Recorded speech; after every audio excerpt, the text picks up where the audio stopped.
Aquesta lletra A, visible des de la ronda de dalt, és l'entrada al poema visual de Joan Brossa. Després trobem punts, comes, exclamacions, diferents signes de puntuació i, finalment, la lletra destrossada. Segons explicava el poeta, és una metàfora de la vida.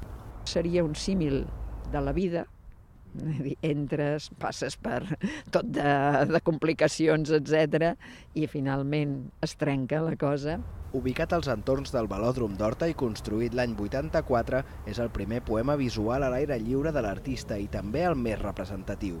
I no únicament és el primer, sinó que és el millor de tots els que va fer, i són forces els que va fer per Barcelona, altres ciutats del voltant o altres parts del món. No és estrany que Horta-Guinardó tingui aquest honor. És el districte on va viure Brossa des dels anys 70 i un territori que l'ha homenatjat en diverses ocasions. Va rebre, per exemple, el Premi Horta-Guinardó el 97. El barri li va donar i després, durant i després, doncs sempre ha procurat que en Brossa fos conegut i que, és clar, el vincle que tenia en Brossa doncs, amb Horta-Guinardó.